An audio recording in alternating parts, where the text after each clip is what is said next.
살펴보았습니다. 예수님을 통해 본 교사의 모습, 그리고 우리가 따라가야 될 교사의 모습이 예수님께서 저 하신 그 일들을 이어가는 거죠. 복음 전하고 또 하나님 말씀 가르치고 그들의 삶을 돌아보는, 그래서 우리가 소원하는 하나님께로부터 오신 선생님, 당신이 하는 모든 것을 하나님이 함께 하시지 않으면 할 수 없습니다. 그리고 우리의 모든 것들은 하나님의 영광을 위해서 드려져야 될 것을 같이 이렇게 살펴보았습니다. 그리고 어제 이제 이 남은 2시간을 통해서는 이 3가지를 우리가 어떻게 감당할 수 있을까, 이것을 감당하기 위해서는 무엇이 필요할까를 살펴본다고 말씀을 드렸고요. 오늘은 이제 그 중에서 첫 번째로 이제 복음 전하는 부분, 그리고 이제 오전에 또 하나 삶을 돌보는 부분, 이 2가지를 살펴보고 오후 시간에는 이제 진리를 가르치는 이 부분을 살펴볼 계획 가운데 있습니다. 첫 번째 이제 복음 전하는 겁니다. 잃어버린 양 한 마리를 찾아 나셨던 주님의 그 심정으로 얼마나 기쁘셨을까요? 나의 잃은 양을 찾아내었노라 하셨던 주님의 그 벅찬 그 심정, 우리가 한번 그 심정을 생각하면서 예수님을 통해 본 교사, 첫 번째 전도자로서의 교사의 모습을 같이 살펴보도록 하겠습니다. 잠시 예수님의 행적 어제 했던 걸 잠시 복습을 좀 해보면, 전도자로서 예수님은 제자들을 초청하셨습니다. 안드레와 요한을 와서 보라 하시면서 주님이 초청하셨고요, 그 계신 데를 찾아가서 보았다라고 말씀하셨습니다. 두 번째는 잃어버린 자를 찾아서 오셨다. 그래서 각 마을로 전도하러 가셨던 이유가 잃어버린 자를 찾아서 찾을 때까지 찾으셨던 이 모습을 우리에게 또 보여주셨습니다. 그리고 세 번째는 나는 의인을 부르러 온 것이 아니요 죄인을 부르러 왔다고 하시면서 각색 병든 자들, 예수님이 필요했던 사람들이 예수님께 나와왔고 예수님은 그들의 필요를 이렇게 채워주시는 모습을 볼 수 있었습니다. 이게 전도자로서 예수님의 모습이라고 할 수 있겠습니다. 이게 예수님께서 하셨던 사역이라면 오늘날 우리는 교회학교에서 내가 담당하고 있는 학생들을 어떻게 해야 될까 하는 부분을 좀 생각해 보고자 합니다. 전도자로서의 교사, 이것을 감당하기 위해서 나는 무엇이 준비되어야 할까? 잠시 한번 생각해 보실래요? 내가 전도자로서의 이 교사 일을 감당하기 위해서 나는 무엇을 준비해야 할까요? 어떤 것이 필요하겠습니까? 제일 먼저 해야 될 게 뭘까요? 기도 필요합니다. 그보다 좀 더 먼저 하셔야 될 게 있습니다. 그건 무엇보다도 여러분들이 거듭나야만 합니다. 여러분들이 거듭나지 않으면 여러분들이 전도자로서의 사역을 감당할 수조차 없습니다. 마태복음 15장 14절에 보면 맹인이 맹인을 인도하면 그 결과는요, 맹인이 맹인을 인도하면 결과는 둘 다 구덩이에 빠진다라고 말하고 있어요. 그래서 우리가 복음을 전하는 전도자로서의 역할을 감당하기 위해서는 우리가 먼저 거듭난 사람이어야 한다라는 겁니다. 특별히 여기 많은 청년들 계시지만 여러분들이 믿음의 가정에서 성장하면서 저 역시도 겪었던 고민이 정말 내가 거듭난 건가? 내가 뭐 지식으로 알고 있는 거 아닌가? 뭐 그런 고민들, 뭐 이런 것들 아마 있으셨을 겁니다. 여러분 분명히 하나님의 말씀으로 거듭난 교사이어야 합니다. 그리고 이것은 여러분들이 반드시 교사로 하기 전에 짚고 넘어가야 될 중요한 질문이라는 거죠. 한 형제님이 저희 교회 와서 이렇게 결혼 세미나를 하신 적이 있어요. 그때 그 세미나 하시는 형제님께서 하셨던 말씀이 청년들을 이렇게 결혼하려고 하는 두 청년들을 소개해 주려고 이렇게 선보는 자리라고 그러죠, 보통. 그곳에 가면 제일 먼저 그분이 하시는 것이 구원 간증을 들어보는 거라고 하셨어요. 그 이유가 뭘까요? 결혼하겠다고 하는 형제 자매가 왔는데 거기에서 구원받지 않은 일들이 종종 일어난다라는 거죠. 신앙을 점검해 봤을 때 그가 아직 하나님 앞에 하나님의 자녀로 거듭난 적이 없던 일들이 일어나서 그것부터 해결해야 되는 일들이 종종 있다, 뭐 가끔 있다가 아니고 종종 있다라고 이야기를 하십니다. 여러분이 먼저 전도자가 되기 위해서는 여러분들이 먼저 거듭나야 합니다. 그리고 내가 정말 거듭났는지를 나 스스로 하나님 말씀 가운데서 검증할 수 있어야겠고요. 이게 안 된다면 먼저 이 부분부터 여러분들은 풀고 가야 됩니다. 두 번째는 여러분들 복음에 대해서 바르게 알고 있어야 됩니다. 복음에 대한 바른 이해, 이것이 이제 교사들에게 있어서 매우 중요한 부분인데요. 여러분, 왜 아이들이 구원받아야 한다고 생각하십니까? 이유가 뭘까요? 한 번은 이제 구의 청정 인성수련원에서 호남자 어린이 캠프를 이렇게 하고 있는데 아이들이 이렇게 복음 상담을 하려고 이렇게 줄을 서 있더라고요. 그래서 물어봤어요. 왜 너 상담하려고 그래? 했더니 아이들이 뭐라고 대답했을까요? 크게 두 가지 대답이에요. 지옥 안 가려고요. 천국 가려고요. 뭐 두 가지 대답이지만 목적은 동일했습니다. 정말 그런 걸까? 물론 틀린 대답은 아니지만 정확히 맞는 대답도 아닌 것 같습니다. 이건 지극히 내 중심적인 상황에서의 복음에 대한 접근이죠. 이 복음을 계획하신 분이 누굽니까? 하나님이십니다. 하나님은 과연 이것을 왜 계획하셨을까부터 우리는 잘 살펴봐야 되겠죠. 또 하나는 이제 사도행전 20장에서 말씀하고 있는 바울이 복음을 전할 때에 전했던 두 가지가 있는데요. 하나님께 대한 회개와 주 예수 그리스도께 대한 믿음을 그가 전했습니다.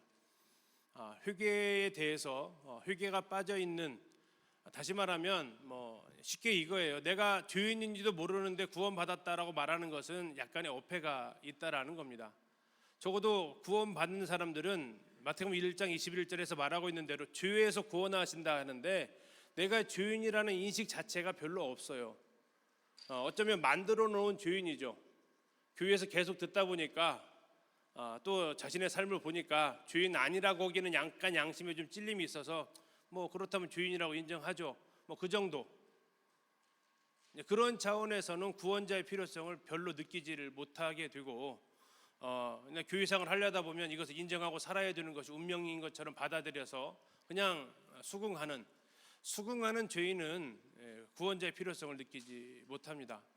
내가 하나님 앞에서 어떠한 사람이고 어떠한 죄인인지에 대한 바른 이해, 그리고 이 죄가 정말로 지옥에 갈 만한 죄인지에 대한 이해, 이 부분이 나오지 않으면 하나님께 대해서 회개하고자 하는 그런 마음 자체가 일어나지 않습니다.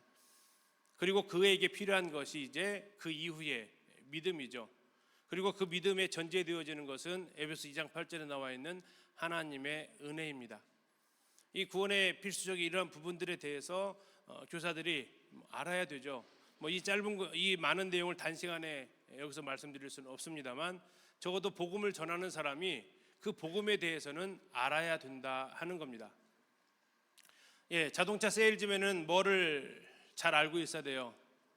자동차를 알아야 세일즈 할 수 있을 것 아닙니까? 여러분들 복음을 전한다면 복음에 대해서 잘 알고 계셔야 된다는 건 어쩌면 당연한 부분입니다. 그래서 어떻게 할 수 있을까? 여러분들에게 몇 가지 팁을 좀 드리고 싶은 것은, 첫 번째는 성경을 좀 암송하셨으면 좋겠다 하는 것입니다. 특별히 여러분 전도수련회 가보시면 전도 9절, 39절 정도 암송을 할 겁니다. 그거 가지고 충분하다고 생각하지 마시고요.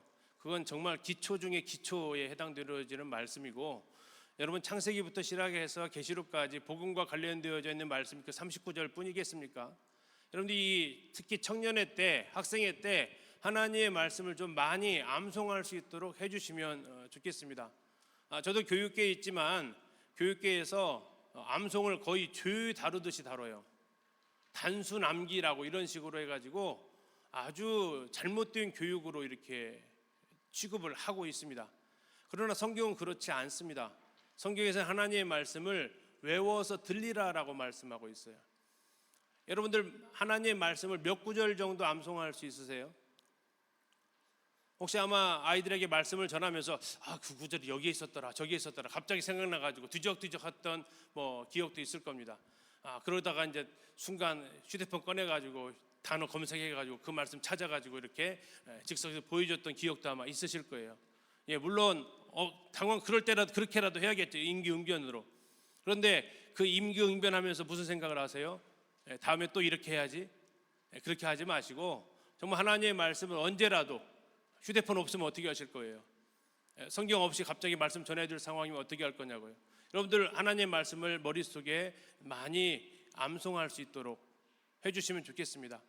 여러분 스마트폰 가지고 다니시는데 거기에다가 요즘 어플도 많이 나오대요. 성경 말씀 나오는 그 어플도 좀 띄워 놓으시고, 올해 이번 한 주간에 내가 적어도 외울 말씀 푸사에다가 좀 올려놓기도 하시고, 그래서 내가 정말 수시로 스마트폰 들여다 보시는 것처럼 하나님의 말씀을 수시로 좀 보셔서 외워서 아이들에게 말씀을 전할 수 있도록 이런 성경 구절, 더 나아가서 우리 교회 학교 아이들에게 있어서 마찬가지입니다. 교회 학교에서 암송 많이 시키시나요? 몇 구절 정도 시키세요? 아이들이 초등학교 1학년부터 고3까지 졸업하고 나면 성경 몇 구절 정도 외워야 정상일까요? 계산 안 되세요? 52주, 2주 빼고 50주, 12년. 몇 구절이에요? 600구절이에요, 600구절. 어때 600구절 암송하십니까? 자, 50% 세일, 300구절. 어떠세요? 괜찮으세요? 그 가장 기억력이 왕성하던 그 시기에 우리 아이들에게 어떠한 것들을 쉽게 얘기하면 넣어줘야 될까요? 하나님의 말씀 아니겠습니까? 이건 고리타분한 얘기가 아니고요. 좀 제발 기본으로 좀 돌아가고 가장 원칙에 좀 충실했으면 좋겠다 하는 겁니다. 정말 아이들 암송할 수 있도록 하나님 말씀을 외워 들릴 수 있도록. 왜요? 그때 외운 암송들은 어떻게 가요? 지금까지 쭉 와요. 제가 말씀 전하면서 틈틈이 이렇게 성구 이용하는 것은 전부 그때 외웠던 말씀들이에요. 제가 중학교 때 뭐 자기 자랑 같지만 종이에다가 그날 외울 말씀 써가지고 벽지로 도배를 해놨어요. 어머니가 들어오셔서 이게 뭔 짓이냐면서 깜짝 놀라실 정도였는데 천장에까지 다 붙여놨어요. 누우면 보려고, 외우려고. 내가 써봐야 외워지니까.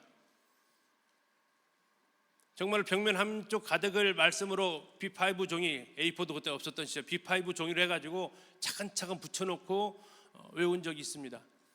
여러분 아이들, 내가 가르치고 있는 아이들, 근데 또 외우다 보면 1학년 때 외웠던 걸 2학년 때 또 외우라고 하니까 교회 학교를 총괄하시는 분은 적어도 예를 들어서 1학년부터 6학년까지 우리는 300구절 암송하게 한다. 대신 겹치지 않도록 암송하자. 그래서 300구절을 순서대로 좀 나눠서 책별로 나누든지 분량으로 나누든지 주제로 나누든지 해서 아이들이 하나님의 말씀을 외우면서 그 말씀이 아이들을 살릴 수 있다라는 이 방향으로 좀 제시를 해주시면 좋겠다 하는 겁니다. 저희 아이들도 있지만 정말 암송 안 해요. 그래서 오죽이면 너 나보다 암송 더 못하는 것 같아 라고 얘기도 해요. 예전에는 암송대회도 많이 했는데 요즘 암송대회도 거의 없어졌어요. 그거 하면은 막 괜히 아이들 막 죄짓는 것처럼 선생님들 느끼시는 것 같기도 해요. 여러분 하나님의 말씀이 사람을 변화시킨다라는 거 여러분들 믿는다면 내 스스로가 먼저 암송하셔야 하고요. 우리 아이들에게 하나님의 말씀을 외워서 들리셔야 돼요. 주야로 묵상할 수 있는 비결, 시편 1편 1절에 나와 있는 주야로 묵상할 수 있는 비결은 성경 다니면서는 불가능해요. 이건 외워야만 주야로 묵상이 가능해요. 두 번째, 여러분들 어제 광고가 됐지만 올해 교사 세미나 주제가 복음입니다. 복음 상담을 어떻게 할 것인가에 대해서 10시간, 또 그 복음의 가치와 이 복음의 정체성에 대해서 한 10시간, 로마서에 기록되어져 있는 복음의 정수에 대해서 한 10시간 정도, 여러분들 복음을 전하는 전도자로서 그 부분에 오셔서 참석하셔서 들으시고 배우시고, 그래야 여러분들이 전도자로서의 그 일을 갈 수 있습니다. 또 남원 서문교회에서 하고 있는 창조과학 스쿨, 그건 청소년만 보낸다고 생각하지 마시고 여러분들이 학생들 인솔 하셔서 가셔서 그것을 같이 말씀 들어보시고, 그래서 아이들에게 하나님의 말씀을 또 이렇게 변증할 수 있는 그런 시간들도 가지시면 좋겠습니다. 우리 아이들 학교에서 배우는 교과서가 얼마나 진화론의 일색인지 모릅니다. 그 아이들 교과서, 특히 과학책 한번 살펴보세요. 아이들한테 과학책 한번 보자고 해서 한번 갖고 오라고 해서 한번 보세요. 어떠한 내용들이 여러분들이 다니던 초등학교, 중고등학교 시절과 좀 달라졌는지. 정말 교과서는 너무나도 화려하고 예쁘게 꾸며놓고 종이 재질도 왜 이렇게 좋은지 몰라요. 그곳에 그러나 담겨진 내용은 진화론입니다. 하나님을 적대하고 있는 이런 내용들입니다. 그래야 그것을 알아야 아이들이, 그래서 이런 것들에 대해서 제대로 가르치지 못하면 교회에 와서는 믿습니다. 학교에 가서는 맞습니다. 교회에 와서는 창조를 믿고 학교 가서는 진화가 맞다고 배우고, 이러면 흔히 말하는 가치관의 혼동이 일어난다는 얘기입니다. 그 부분에 대해서 우리가 알아야 아이들에게 도움을 줄 수 있다는 거고요. 더 나아가서 복음 상담을 직접 해보시는데 부탁드리고 싶은 것은 원포인트 상담입니다. 풀로 아이들 구원의 시인까지 받아내려고 하지 마시고, 이번에는 하나님에 대해서만 질문도 하시고, 하나님 어떤 분이라고 생각하니, 이렇게 질문하시면서 하나님에 대해서 또 성경에 대해서 하나의 주제를 가지고 하나의 포인트 잡아서 상담을 좀 해보시면 좋겠다 싶습니다. 꼭 구원 상담이라는 자체가 반드시 저 이제 천국 갈 수 있습니다라는 그런 손을 들게 만드는 게 상담이 아니고요. 우리 아이들 어려서부터 이런 기초부터 차근차근 다지게 되어져서 아이들이 하나님 말씀 가운데서 믿음을 고백할 수 있기를 바라는 거죠. 정리를 좀 해보면 첫 번째가 이제 복음에 대한 이해가 있어야 하는 측면, 그리고 직접 우리 아이들에게 복음을 상담을 해보실 것을 말씀드립니다. 특별히 이제 새로운 아이들 교회에 왔을 때 그들을 어떻게 도울 수 있을까를 생각해 보시면 믿지 않는 가정의 아이들이 와서 바로 교회에 적응한다라는 거 쉽지 않습니다. 그래서 그 아이들을 위해서 그런 저희 교회에서 하는 신입반 같은 이런 편성을 해서 그 아이들이 처음 교회에 나와서 적응할 때까지를 돕는 이런 프로그램도 생각해 보시면 좋겠습니다. 기타 예수님께서 하셨던 모습들을 좀 살펴보면요, 다시 말씀드리지만 우리가 먼저 복음에 대해서 바른 이해를 가지고 있어야 합니다. 사도 바울이 전했던 하나님께 대한 회개와 주 예수 그리스도께 대한 믿음, 그리고 하나님의 은혜의 복음, 이건 우리가 절대 타협할 수 없는 복음의 중요한 핵심들입니다. 아이들이 구원받고자 할 필요를 느낀 가운데에서 전해지는 복음이 아이들이 삶을 변화시키고, 또 왜 우리가 여기 계신 우리 청년들, 학생들이 왜 내가 구원받았는지를 왜 헷갈려 할까를 좀 생각을 해봤어요. 왜 헷갈려 할까? 어쩌면 이유는 좀 단순했습니다. 왜 헷갈려 했냐면 내가 필요를 못 느낀 가운데서 구원을 받아버렸어요. 그러다 보니까 그 시기가 자체가 헷갈리고 정말 내가 구원을 받았나 하는 이런 의심까지도 드는 이런 일들이 생기더라는 거죠.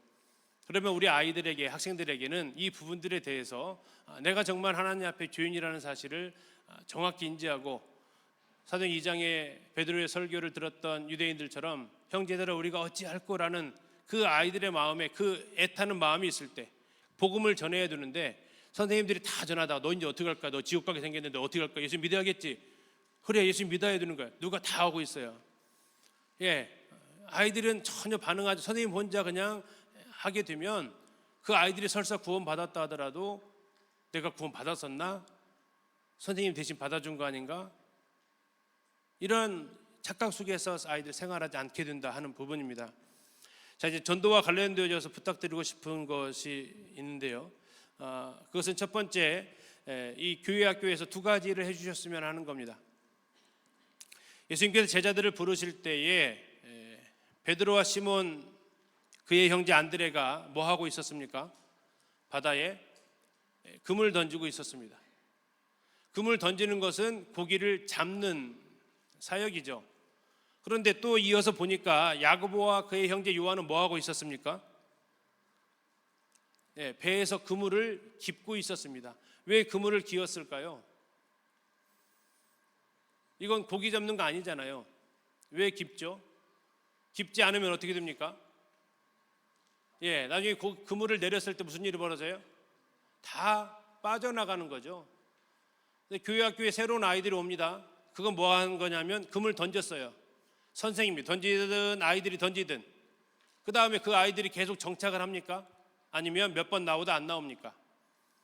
몇 번 나오다 안 나왔다면 지금 무슨 일이 벌어졌냐면 그물이 찢어졌다는 얘기예요. 어디론가 새고 있다라는 겁니다. 예, 밑 빠진 독이 물 붓게 하고 있다라는 거죠. 그래서 물을 항아리에다 담기 전에 먼저 뭘 확인합니까? 항아리에 금이 갔는지 구멍이 났는지를 확인하고 온전하면 뭐 해요? 물을 붓는 거죠. 그물을 던지기 전에 어쩌면 먼저 해야 될 것이 그물을 깁는 거죠. 어제 잠시 말씀드렸지만 아이들이 자랑하고 싶은 주일학교는 아이들이 전도해요. 아이들이 전도 안 하는 이유는 그 이유 중에 상당수가 내가 이 주일학교에 만족을 못하면 전도 안 합니다. 이것은 특히 초등학생이 강해요. 초등학생의 특징 중에 하나는 좋은 거 있으면 자랑 안 하고는 못 배깁니다. 심지어 부모님이 뭐 사주시면 학교에 그렇게 가져오지 말라고 해도 가방 속에 몰래 가져와서 쉬는 시간에 친구 데리고 나가서 저 화장실 가져가서 보여주면서 자랑해요. 왜요? 좋은 거니까, 자랑하고 싶은 거니까. 내가 맡고 있는 우리 반, 내가 다니는 교회 학교가 재밌고 즐겁고 사랑받고 한다면 아이들 전도해요. 지금 어느덧 20대 중반 청년이 된 저희 교회 주일학생 있는데요. 물어봤어요. 제가 그 아이가 주일학교 초등학교 3학년 때 왜 전도 안 하냐고. 그 아이가 던졌던 한마디 말은 충격이었습니다. 뭐라고 했을까요? 쪽팔려서 안 해요 그래요. 예, 그 정말 3학년짜리 뭐 더도 없어요. 그냥 쪽팔려서 안 해요. 뭐가 쪽팔렸을까요? 물어봤어요. 얘기해 줬어요. 보완해 가기 시작했어요. 그리고 어느 시간 지나서 물어봤어요. 친구를 데려왔더라고요. 그래서 다시 물어봤죠. 뭐라고요? 왜 이제 안 쪽팔려? 안 쪽팔린대요. 여러분, 금을 깁는 거 하세요. 그래야 금을 던질 마음이 나요. 애써 금을 던졌더니 끌어올렸더니 없어요. 왜요? 고기가 없는 게 아니고 뭐예요? 다 새어 나가버렸다라는 거죠. 그러면 금을 던질 마음이 나겠습니까? 예. 누군가는 금을 던지는 사람도 있어야 하고, 내가 금을 던지는 것에 소질이 없으면 뭐 하시라고요? 도대체 아이들이 왜 적응하고 하지 못하는지 살펴보시고 무엇이 부족할까? 아이들의 필요가 무엇일까? 원하는 거 말고 필요요. 그래서 그 아이들의 이런 필요들을 채워주게 되면 그 아이들이 왔을 때 나갈 수 있다라는 거죠. 그것의 대표적인 것이 우리는 삭개오를 통해서 볼 수 있다라는 겁니다. 삭개오가 예수님을 만나지 못했습니다. 그 이유를 성경은 뭐라고 말하고 있습니까? 첫 번째는 그가 키가 작았다라는 겁니다. 이것은 고칠 수 있어요, 없어요? 없습니다. 요즘 뭐 키 크는 성장 호르몬 약 이때는 없었으니까 그거 먹어도 어느 정도밖에 안 커요. 천성적으로 태어난 것은 안 되더라고요. 근데 두 번째는요. 두 번째 이유가 뭡니까? 사람이 많았다라는 겁니다. 자, 키가 작은데 아무도 없어 내 앞에. 그럼 볼 수 있어요, 없어요? 보는데 전혀 어려움 없습니다. 키가 작은데 앞에 저 같은 사람이 딱 하고 있으면 그건 답답해지는 거죠. 안 보이는 거죠. 보고 싶어도 키도 작은데 어떻게 방법이 없는 거 아닙니까?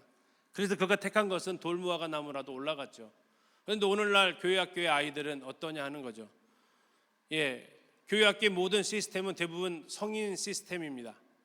어른들의 모든 것들이 맞춰져 있습니다. 단편적으로 어디 가서 보면 아냐면 화장실 가서 보면 알아요. 특히 남자 화장실 소변기. 저희 교회도 할 말이 없습니다만 그 5살, 6살짜리 아이들이 소변 보기가 편해요, 어려워요? 우리 형제 자매님들 있는 교회 화장실이요.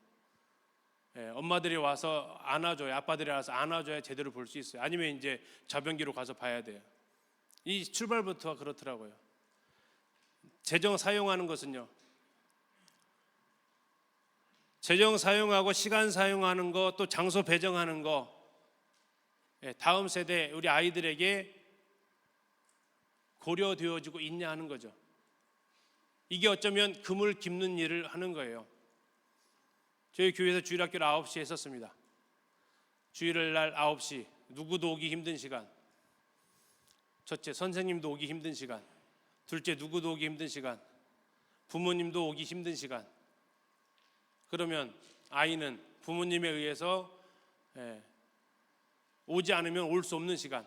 근데 만약에 이게 믿지 않는 가정의 아이라면 한번 이벤트로 와주고 그 다음부터는 못 오는 시간.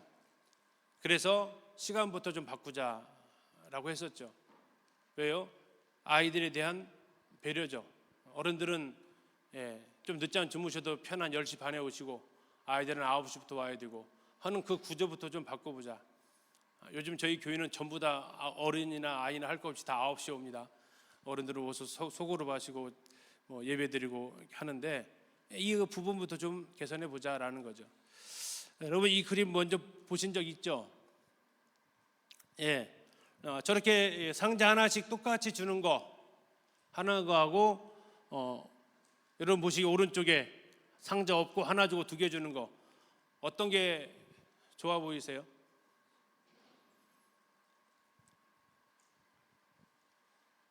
어떤 게 좋아 보이세요? 오른쪽이세요? 정말 그러세요?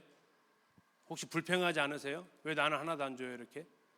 여러분 저렇게 하나 주는 걸 뭐라고 하는지 아세요? 뭐라고 할까요? 저것을 평등하다 그래요. 애나 어른이나 똑같이 하나 주면 평등하잖아요. 그런데 저 아이의 경우는 똑같이 평등하게 해줬더니 무슨 일이 벌어져요? 효과를 아무것도 못 본다라는 거죠. 그러면 저렇게 나무 상자 없어도 볼 수 있는 어른에게 있는 거 하나 빼서 나무 상자 하나로는 볼 수 없는 저 아이에게 하나 더 주는 걸 저걸 가리켜서 뭐라고 할까요?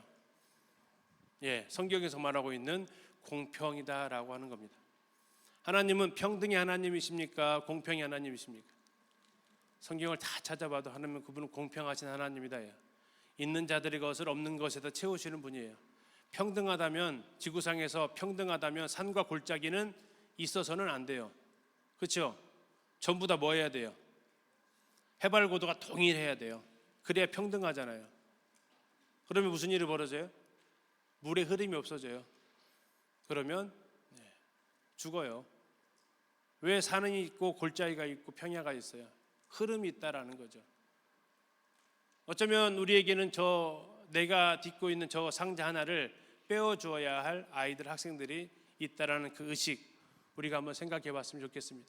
또 하나 교회 학교를 하다 보면 질문을 좀 받는 게 있습니다. 그것은 어쩌면 하소연입니다. 우리 교회는 아이들이 너무 적어요. 그래서 아이들이 왔는데 친구 없다고 가요. 공감 가십니까? 그럼 이렇게 한번 물어볼게요. 과연 학생들이 너무 적다라는 것이 전도를 못하는 이유입니까? 전도를 해야 되는 이유입니까? 아직 결정은 안 내리셨습니까? 우리 교회 학생이 너무 적어. 이것은 우리가 전도를 못하는 이유입니까? 아니면 전도를 해야 될 필요입니까? 전도를 해야 될 필요라는 얘기예요. 근데 어느덧 필요가 아니라 전도 안 하는 핑계거리가 돼버렸어요. 왜? 아니 아이가 왔는데 또래 아이가 없어가지고 간대요. 그래서 우리는 전도 못해요. 이건 정말 안타까운 변명입니다. 그래서 이제 아프지만 설명을 이렇게 해드립니다. 지금 몇 명 되지 않는 영혼들을 사랑하지 못하면 하나님이 더 많은 영혼을 보내주실 리는 만무하다 하는 거죠. 그렇다면 지금 몇 명 되어지는 5-6명 나오고 있는 그 아이들은 지금의 교회 학교에 만족하고 있을까요? 만족했다면 아이들 전도했을 겁니다. 놀라운 현상이 뭐냐면 아이가 5명일 때 재정 사용하는 거하고 아이가 50명일 때 재정 사용하는 것이 같을까요? 다를까요? 질문이 어렵지는 않을 것 같은데 아이 5명일 때 쓰는 교회에서 쓰는 돈하고 아이가 50명일 때에서 교회에서 쓰는 돈하고 같아요? 달라요? 다르죠? 그러니까 전도가 안 되죠. 지금 우리가 뭐 생각했는지 아세요? 무슨 생각인지 아세요? 이 생각이었어요. 어떻게 5명하고 50명으로 같아? 그럼 어떻게 해야 돼요? 공평하게 하려면 5명에게 더 써야 돼요? 50명에게 더 써야 돼요? 공평하게 하려면 5명에게 더 써야 돼요? 50명이 더 써야 돼요? 5명이 더 쓰는 게 공평한 거라고요. 근데 우리는 뭐 하고 있냐면요, 5명이나 50명이면 딱 10분의 1 해가지고 5명이면 5만 원, 50명이면 50만 원. 뭐 하고 있냐면 똑같이 재고 있어요. 아니 왜 10명밖에 안 되는데 재정을 그렇게 많이 써? 아니 써야죠. 왜요? 10명밖에 안 되니까 계단을 2개를 놔서 만들어줘서 전도하게끔 해줘야죠. 죄송합니다만 아이들 50명일 때 달란트 시장 1달란트 100원이라 한다면 5명일 때는요 1달란트 1,000원씩 해보시죠. 그러면 아이들이 생각이 좀 달라지지 않겠습니까? 아이가 적다라는 것은 우리가 훨씬 더 전도를 잘할 수 있다라는 거죠. 그냥 50명일 때 뭐 무슨 아이스크림을 사다 주면 5명일 때 31 가져 한번.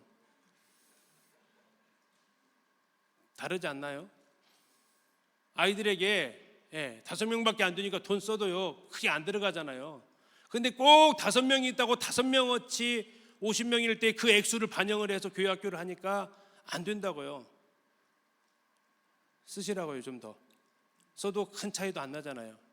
그러면요 아이들 전도해요. 할 수 있다고요. 처음에 시작 자체가. 근데 더 크게 어른보다는 싸요. 죄송합니다. 돈 얘기해서 어른보다는 훨씬 더 저렴하게 들어가요. 아무튼 우리는 교회학교 전도자의 역할을 교사로서 하셔야 되고, 이런 부분에 있어서 아이들의 대언자가 되어 주셔야 됩니다. 자, 이제 두 번째는 이제 삶을 돌보는 교사의 역할에 대해서 같이 살펴보겠습니다. 예수님을 통해 본 교사 두 번째 목자 편입니다. 예수님의 목자로서의 모습을 몇 가지를 살펴봤었습니다. 베드로가 왔을 때 그의 미래를 보셨고, 그분은 섬기는 삶을 사셨고, 또 끝까지 사랑하셨고, 제자들을 끝까지 지켜내셨고, 한 영혼도 포기 안 하셨던 예수님의 모습이었습니다. 자, 우리가 복음을 전하는 전도자로서의 사역을 감당하려면 뭘 알아야 된다겠죠? 복음을 알아야 된다겠어요. 그러면 이제 목자로서의 사역을 감당하려면 뭘 알아야 할까요? 목자로서의 역할을 감당하려면 뭘 알아야 할까요? 뭘 알아야 하죠? 학생을 알아야 돼요. 학생을 아셔야 돼요. 학생의 발달 단계의 특징을 아셔야 되죠.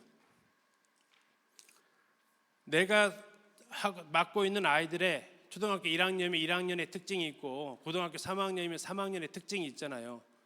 그것에 대해서 몇 가지나 나는 설명할 수 있을까? 적어도 내가 말할 수 있는 것은 몇 가지나 될까 하는 거죠.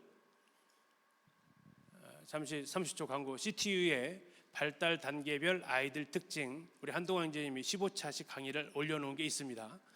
와서 다 들으셔도 15개 다 들으셔도 10,000원밖에 안 하니까 커피 한 잔 값이면 들으실 수 있어요. 신청해서 좀 들어보세요.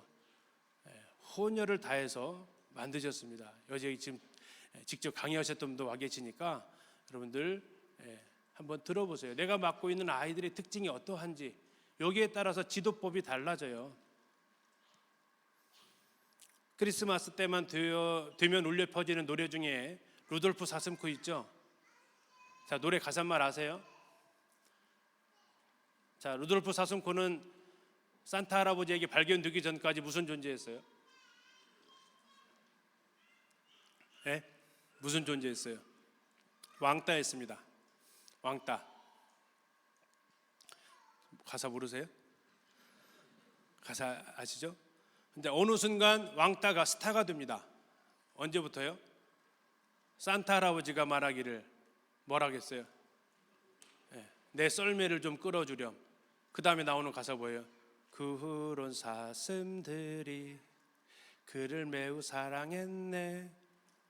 근데 이게요, 6학년 가서 그 기법을 사용하면 어떻게 되는지 아세요?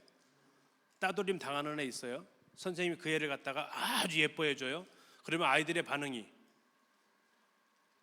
루돌프 사슴처럼 반응할까요? 그 동료들처럼 우리도 이 루돌프를 갖다가 잘 해줘야겠구나 그렇게 생각할까요? 가는 죽어요. 이제 더 죽어요. 왕따의 집단 따돌림에 완전히 죽어요. 가는. 왜요? 루돌프 사슴코에 나오는 그 사슴은 6학년이 아니었거든요. 루돌프 사슴코에 나오는 그 사슴은 2학년이었거든요. 2학년까지는 가능해요. 2학년까지는 따돌림 당하는 아이 있으면 선생님이 예뻐하면 아이들이 그 애를 좋게 반응을 해줘요. 3학년부터 약간 좀 핀트가 나가기 시작하고 6학년 가서 그렇게 했다가는 가는 완전히 죽어요. 왜요? 이게 뭘 알아야 돼요? 발달 단계 특징을 아셔야 된다고요. 모든 것이 모든 아이들한테 다 적용되는 게 아니에요. 특히 사람은 특히 2학년이면 그럼 다 되냐? 그것도 아니에요. 사람마다 달라요. 그래서 개별적인 특징도 아셔야 돼요. 그래서 사람 다루는 게 그만큼 어려운 거죠. 그런데 감사한 것은 하나 있어요. 여러분들이 맡고 있는 아이들이 그렇게 많지 않다라는 거. 내가 맡고 있는 아이가 10명 이상이다. 손. 우리 반 10명 이상이다. 우리 교회에서 나를 인정해줬다. 10명 이상이다. 안 계세요? 나 혼자 10명 이상 맡고 있다. 5명 이상이다. 아니 들어보시라고 진짜. 한 명? 혼자 맡고 있다. 아니에요? 없어요? 그러면 되지 않나요? 이 정도면? 1대1 이 정도면 되지 않나요? 더 여러분들이 장점은 뭔지 아세요? 계속 봐오고 있다라는 거. 그게 올해 처음 만났어요? 교회에서 계속 봐왔던 애 아니에요? 그러면 개개인의 특성을 알 수 있어야죠. 알아야 하고요. 왜? 이건 목자로서 그 양을 안다라는 건 첫 번째 출발입니다. 양을 모르는데 그 양의 목자가 된다? 불가능합니다. 전체적인 아이들의 발달 특성을 알아야. 왜 이걸 먼저 아셔야 되냐면 지금 내가 맡고 있는 아이가 전체적인 경향에 속해 있는지 아니면 더 뛰어난 아이인지 아니면 좀 처져 있는 아이인지 그걸 분석할 수 있기 위해서 전체적인 특징을 아셔야 되고, 그 다음에 또 아이들 각각의 특징이 있습니다. 요즘 여러분 많이 하는 MBTI부터 시작해서 기질 또는 아이들의 성별적인 특징, 예전에 저 때 많이 했던 혈액형, 별로 의미는 없는 것 같은데 아무튼 등등 이런 걸 가지고 특히 가정환경, 성도 가정이 이제 그렇지 않은지, 교회는 어떻게 오고 있는지, 또 집에 갈 때는 어떻게 가는지, 내가 할 게 뭐야, 우리 분반 수업 시간만, 이거 가지고는 목자는 못한다라는 겁니다. 두 번째는 여러분들이 아이들과의 라포라고 하는 관계 형성이 이루어져야죠. 뒤에서 좀 더 말씀드리겠습니다. 세 번째는 학생들이 원하는 것과 필요한 것들을 여러분들이 볼 수 있어야 됩니다. 자, 두 가지 질문 중에 여러분 어느 교사이기를 원하십니까? 학생들이 좋아하는 교사예요? 학생들에게 좋은 교사예요?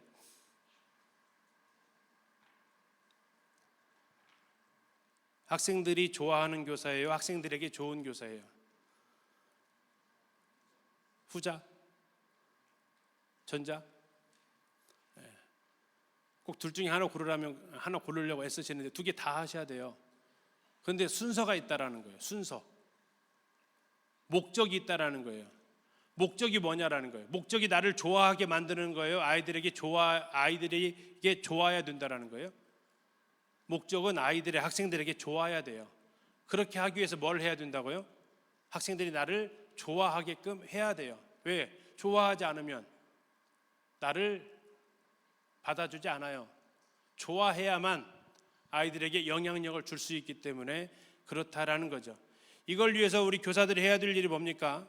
하나는 좀 신방 좀 하셨으면 좋겠습니다. 교회학교 교사 강습회, 교회학교 교사 캠프예요. 그렇죠? 이번에 캠프가. 교회학교의 뜻이 뭐예요? 자주 물어보죠. 1번 교회에서만 하는 학교, 2번 교회에서 하는 학교, 3번 교회에서도 하는 학교.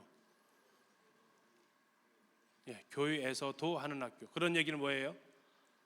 교회 밖에서도 한다라는 거예요. 교회 밖에서도. 그게 바로 신방이라고요. 주일에만 하는 학교, 주일에 하는 학교, 주일에도 하는 학교. 주일에도 하는 학교. 그게 바로 신방이라고요. 아이들이 있는 곳이라면 시간 가리지 않고, 아이들이 있는 곳이라면 장소 가리지 않고 찾아가는 것, 그거 신방이라고요. 여기 교회학교 교사들 몇 명 있는데 그 이야기를 좀 이렇게 들어보면 뭐 어떤 형제는 문고리 신방을 한대요. 문고리 신방. 집 문 앞에다가 큐티도 말씀도 넣어놓고 먹을 것도 걸어놓고 오는 문고리 신방. 또 아파트 우편함 있죠. 거기에다가 OS 한 상자 넣어놓고 거기 참 편지도 투박하게 그 상자 박스 위에다가 매직으로 편지 쓰고 인증샷 보내서 널 위해 준비해서 갖다 먹어라 하고. 투박하지만 얼마나 기대갑니까? 저도 신방 받아요. 우리 청년들 얼마나 사랑스러운지 몰라요. 갑자기 띵동하고 울려요. 한 번은 했는데 뭐가 봤더니 나무에 레모나 꽃이 피었어요. 이렇게 왔어요. 뭐지? 한참 봐도 했는데 확대해서 봤더니 나무에 레모나 비타민C 있죠? 알죠? 가루로 된 거. 그걸 걸어놨더라고요. 그래서 레모나 꽃이 피었다고 얼른 따가라고 이렇게 왔어요. 직접 대면에서만 신방이 아니고 내가 널 기억하고 있다라는 걸 뭐 해요? 보여주는 거죠. 신방하시면 여러분들이 마음이 열립니다. 예, 신방 많이 받아보셨어요? 신방 안 받아봐서 신방을 못하는 경우도 있어요. 어떻게 하지? 그럼 내가 못 받았으니까 너도 받지 마 이렇게 하실 거예요? 또 그건 아니죠. 내가 평생 신방 한번 제대로 못 받았으니 너라도 신방 많이 받아보라 해서 여러분 신방을 좀 해주세요. 학교도 찾아가 보시고요. 어떤 교사는 학교 앞 문구점은 사장님하고 얼굴을 익혀가지고 흔히 말하는 장부책을 만들어 놓고요. 3만 원 미리 돈 집어넣어 놓고 이 아이가 오면 여기에서 이 액수 안에서 사 먹게 해주세요. 하기도 해요. 조건이 하나 또 붙을 때도 있어요. 단 둘이 와야만 사줘요. 그러면서 아이한테 얘기하는 거예요. 너 혼자 가서 먹는 건 지출이 안 돼. 네가 전도할 친구랑 같이 가서 먹어야 여기에서 선생님이 지급이 돼. 전도용까지 같이. 여러분들이 CTU 들어가서 신방 찾아가 보면 남은 서문기 이상수 형제님이 했던 많은 신방의 사례들이 또 올라와 있고, 또 CTU 들어가서 분반 원장 가보면 우리 박경환 형제님이 했던 그런 사례들도 또 올라가 있어요. 여러분 자꾸 들어보시면 방법들이 나와 있다라는 겁니다. 여러분들 더 나아가서 생활지도 좀 하셨으면 좋겠습니다. 중고등부 올라가면서 공부방 운영하는 거 와서 보라. 계신 데를 공유하셨던 주님처럼 그것을 공유하셔서 하시거나, 예배당에 대학생이면 도서관 가려고 하지 마시고 예배당에 오셔서 제가 해봤던 것 중에 하나예요. 애들 10시까지 오라고 해서 기도하고 시작하고 각자 공부해요. 공부하다 모르는 거 있으면 선생님한테 질문하고 12시나 1시 되면 뭐 라면 끓여서 먹고 또 자매님들 또 나오시니까 밥을 해주시면 같이 먹고 또 오후까지 공부하고 뭐 이런 시간도 뭐 방학 내내는 어려우니까 한 일주일 정도 이렇게 해보면서 아이들하고 보내는 시간도 굉장히 의미가 있습니다. 또 진로교육이라 이성교제, 성교육, 세상에서 듣는 것으로 우리 아이들 다 맡기지 마시고요.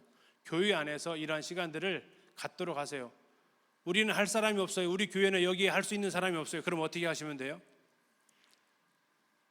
CTU, CTU 물론 있습니다. CTU에 성교육도 올라가 있고요. 기선주 자매님 오셔서 15시간짜리 하신 거 있어요. 진로교육도 있습니다. 다 있네요. 그렇죠? 이성교제도 있어요. 여러분들 오셔서 그러면 도움 받으실 수 있어요. 더 좋은 건 뭐냐면 여러분 강사 초빙하세요. CTU에 있는 강사를 초빙 현장에 와서 직강해달라고 하든지 아니면 여러분 수소문 하시면 도와줄 수 있는 교사들이 많이 있습니다. 왜요? 내가 심청이 아버지처럼 내가 심청이에게 젖을 물릴 수 없으면 돌아다니면서라도 얻어 먹이기라도 해야죠. 내가 못 주니까 너 굶어라 이거면 안 되는 거죠. 이렇게 해서 아이들의 필요를 좀 채워주셨으면 좋겠습니다. 성경에 나와 있는 목자의 역할에 잘 나타나 있는 말씀이 목자 하면 시편 23편이죠. 여기에는 네 곳의 장소가 나옵니다. 네 곳의 장소 한번 찾아보세요. 장소 찾아보세요. 어디 나와요? 예, 찾았습니다. 푸른 풀밭. 또 하나 장소. 쉴만한 물가. 또 있습니다. 예, 사망의 음침한 골짜기. 또 있어요. 예, 원수의 목전이 있습니다. 자, 이 네 군데인데요. 두 군데는 좋아요. 그렇죠? 듣는 것만으로도 마음이 편안해지는 곳이에요. 근데 두 군데는요. 듣는 것만으로도 심장이 뛰는 곳입니다. 그런데 놀라운 것은 어디에 목자가 필요해요? 목자가 필요한 곳이 어디예요? 예, 또 두 군데에서 고르시라. 네 군데 다 필요해요. 그렇죠? 네 군데 다 필요하다고. 근데 더 필요한 곳이 있어요. 어디예요, 거기가? 예, 사망의 음침한 골짜기, 원수의 목전. 여기는 정말로 필요해요. 왜냐하면 이건 생사를 다투는 문제니까. 우리는 때로 좋은 환경 가운데에서만 목자를 해요. 언제? 푸른 풀밭, 쉴만한 물가. 제가 아이를 잘 봅니다. 어린 아이들을 잘 봐요. 언제만? 잘 놀 때만. 근데 울었다. 그러면 여보 이렇게 찾아요. 어떻게 하라고? 네, 나 이제 손 놨다고. 근데 어쩌면 울고 있는 상황이 뭐 하는 거죠? 더 필요한 상황이다라는 거죠. 저의 보호자가 필요하다라고 울고 있잖아요. 우리 아이들의 상황에서도 푸른 풀밭 쉴만한 물가가 필요합니다. 그러나 어쩌면 더 필요한 것은 저 사망의 음침한 골짜기 원수의 목전할 때 자기가 목자가 있느냐 없느냐는 그 아이의 영혼의 생사를 좌우한다라는 거죠.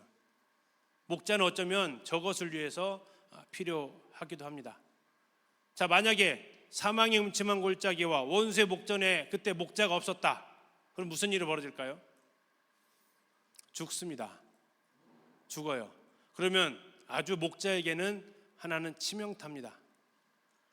어떤 목자에게? 선한 목자에게. 자, 시편 23편에 이 구절이 있습니다. 같이 한번 읽어보겠습니다. 시작.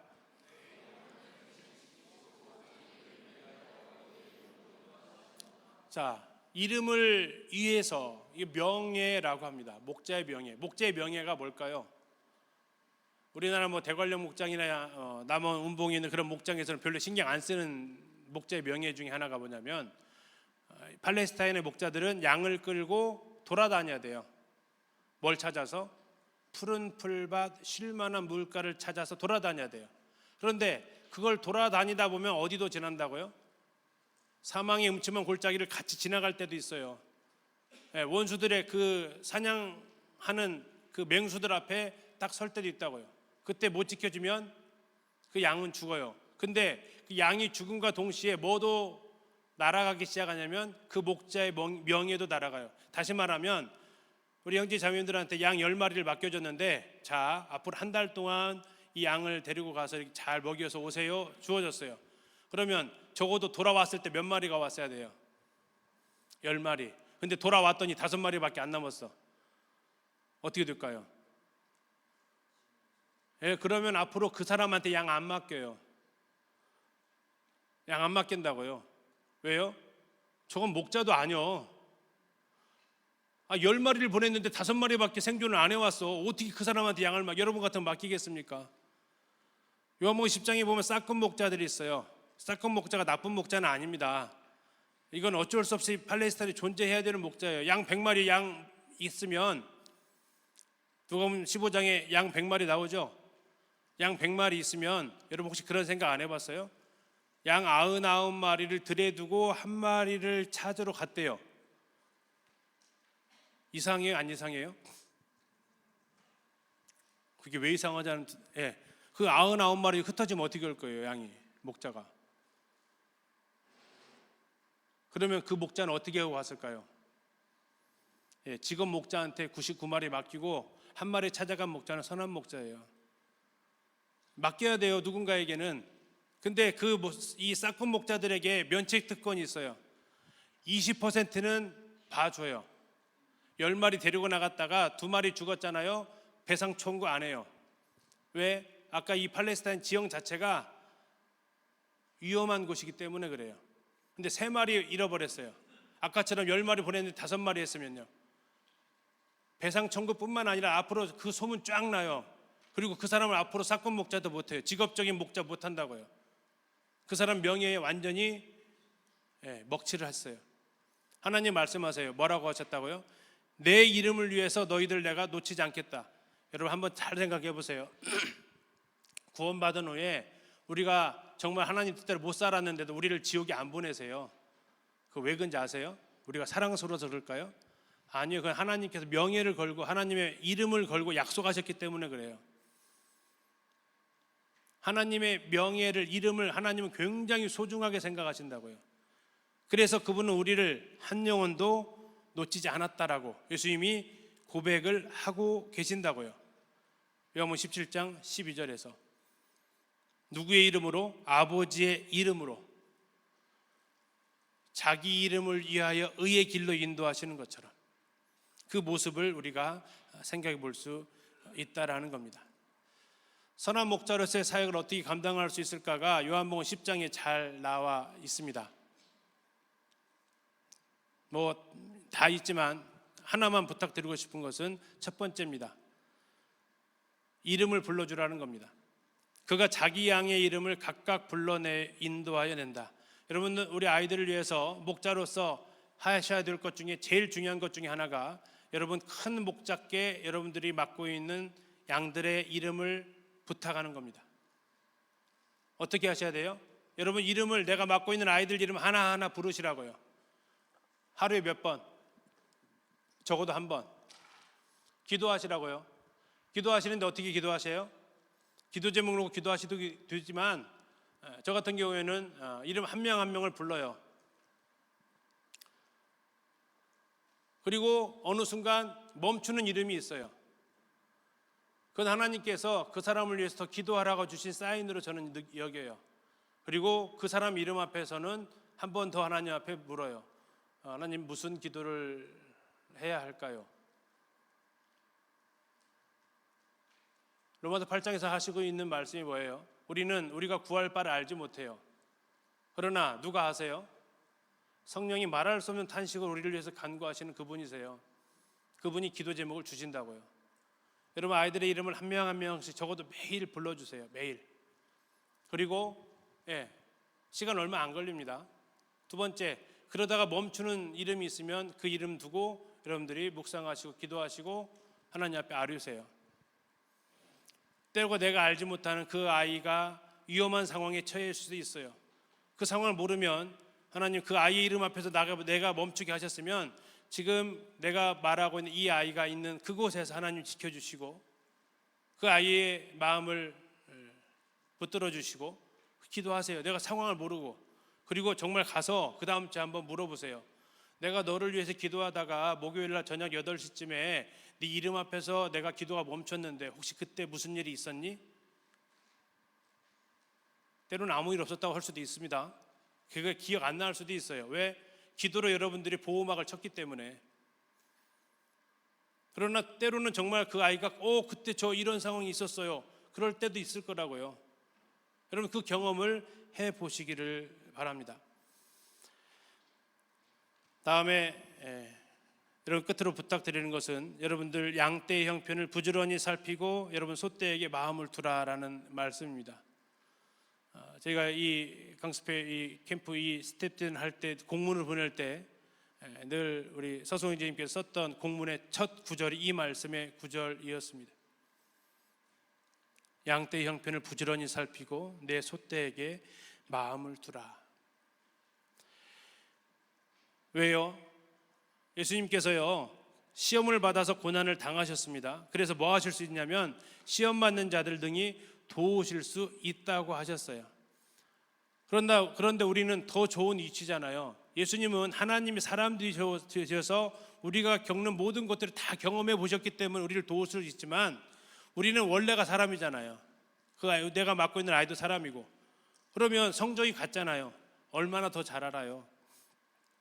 그래서 내가 그럴 상황이면 그 애도 그럴 마음이겠구나. 이것을 우리가 같이 더 공감할 수 있죠. 예수님께서 이 땅에 사셨을 때 하시는 것을 보면 예수님이 우셨던 경우들이 있습니다. 3번 우셨는데요, 3번 우셨던 눈물 중에서 2번이, 하나는 예루살렘 성을 보시고 우셨고 하나는 죽은 나사로의 무덤 앞에서 우셨어요. 예루살렘의 앞날을 보시면서 그분이 체휼을 하셨다고요. 공감하셨다고요. 죽은 나사로 앞에서, 오라버니가 죽은 그 무덤 앞에서 흐느끼는 마리아와 마르다, 그리고 사람들의 모습을 보면서 죽음이 가져온 그 고통에 의해서 신음하는 사람들의 모습이 너무나도 안타까우셔서 그분은 나사로를 살릴 수 있었음에도 불구하고 지금 당장 죽음의 고통에서 흐느끼는 아이들을 위해서 그분이 같이 우셨다고요. 영어 성경에서 가장 짧은 구절이 바로 예수님께서 눈물을 흘리신 장면이에요. 영어 성경 봤더니 Jesus wept 이렇게 나와 있더라고요. 예수께서 우셨습니다. 우리 아이들을 위해서 우는 거죠. 언제 가능합니까? 내가 양떼에게 마음을 둘 때. 그리고 그것은 어떻게 표현되어집니까? 내가 그 아이들을 위해서 어떠한 시간을 썼는지, 또 어느 정도의 물질을 사용했는지를 보면 알 수 있다라는 겁니다. 여러분, 지난 한 주간 여러분들이 사용했던 시간, 우리 반 아이들을 위해서 얼마를 썼는지, 여러분들이 사용했던 돈, 그거 계산해 보면 내가 맡겨진 이 아이들을 어떻게 할지. 아니면 여러분 3월 한 달 가계부 한번 써보세요. 가계부가 돈의 출납만 기록하는 가계부가 아니고 여러분의 시간의 출납도 한번 기록해 보세요. 특별히 내가 맡고 있는 아이들을 위해서 사용했던 시간과 물질, 어느 정도나 내가 과연 쓰고 있을까? 그것이 내가 지금 양떼와 소떼에게 어느 정도의 마음을 두고 있는지를 보여주는 겁니다. 더 나아가서 로마서 12장 15절에 즐거워하는 자들과 함께 즐거워하고 우는 자들과 함께 울라고 주님 말씀하셨는데, 아이들이 힘들 때요, 제일 잘해줄 수 있는 게 뭔지 아세요? 그냥 손잡아주는 거예요. 옆에 있어주는 겁니다. 그냥 때로는 어깨 빌려주는 거예요. 기대라고. 그냥 어줍지 않은 위로의 말이 때로는 더 큰 상처로 다가올 수 있다는 거 여러분들 경험해 보셨을 줄로 압니다. 나를 위로해 준다라고 하는 말 같기는 한데 그게 전혀 위로가 되지 않는 것도 아마 경험해 보셨을 겁니다. 그때 제일 좋은 것은 그냥 옆에 있어주는 겁니다. 그리고 때로는 손잡아 주는 거고, 때로는 어깨 빌려주는 거고, 때로는 그냥 안아주는 거고, 그것이 여러분들이 가장 잘해줄 수 있는 목자로서의 모습이죠. 나 혼자가 아니구나 라고 하는 것만 우리 아이들이 느끼게 해줘도, 우리 학생들이 그런 것들을 인식하게 해줘도 여러분들은 잘하는 거죠. 그래서 여러분들이 양떼에게 소떼에게 마음을 두는 모습, 그 모습으로 살아가게 되기를, 목자로서의 삶을 살아가게 되기를, 그래서 우리 아이들이 나 혼자가 아니었구나, 힘든 길을 걸어갈 때 함께 해주는 선생님이 계셨습니다 라고 어느 순간에 이렇게 고백할 수 있다면 여러분들은 참 그 길을 잘 걸어오신 것이 될 겁니다. 이제 오후 시간에는 교사의 제일 본연의 역할인 가르침에 대해서 살펴보도록 하겠습니다. 감사합니다.